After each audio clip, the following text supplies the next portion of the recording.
All right, my favorite overview video of rotary swing is this one, the follow through. One of the most common questions I get is, what do I do in the follow through?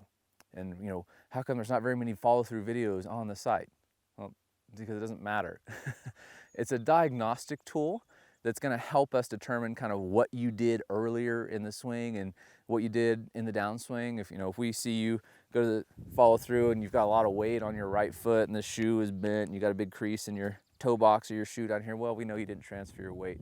But the follow through is nothing more than a byproduct of what you did earlier. It's not a fundamental of the swing because the ball's already long gone. It doesn't care if you do some crazy movement like this and you're like, nailed it. It doesn't work. The ball's already gone. It's not going to change anything.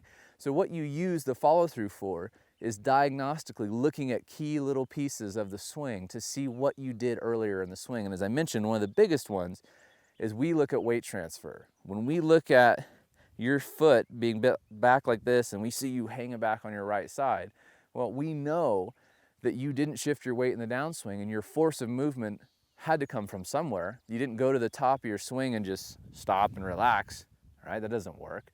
You moved the club somehow to get it back on the ball, and if you didn't transfer your weight to do that and create that initial momentum for your weight transfer to change the direction of the club and let your arms fall down, you had to use your arms too much, and then you lose a ton of speed because, as I talked about in the downswing overview, there's just not enough muscle mass here to create more than 90, 92 miles an hour club head speed in most golfers. So in the follow through, one of the biggest things we're going to look at is, did you get your weight shifted all the way over to where you could pretty much lift this foot up at this point and be nice and straight and posted up in neutral joint alignment. And this is really critical.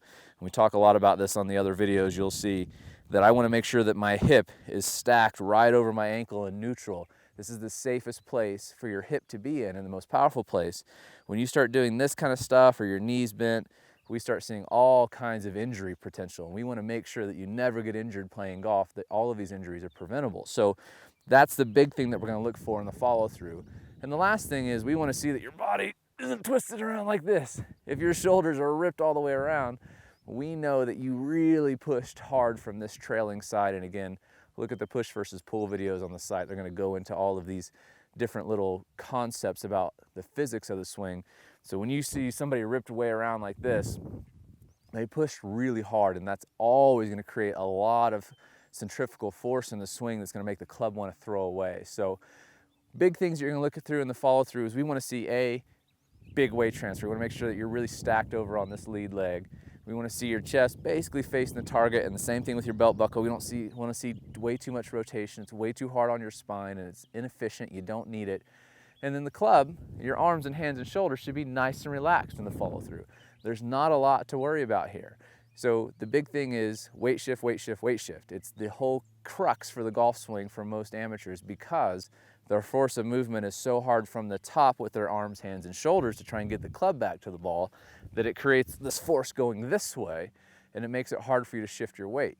Well, as I've talked about a lot so far in the overview videos, is you don't move anything from up here. Your focus is moving from here to here. These are the parts of your body that are going to move the club in the downswing. And so because of that, if you're focusing on this stuff, you're always going to shift your weight because that's what you're doing. That's your only thing you're focusing on. If I shift my weight and forget about my arms and hands and club, you'll get your weight shifted over there. So if you're like this in the follow through and say, man, I just can't shift my weight, well, focus on shifting your weight.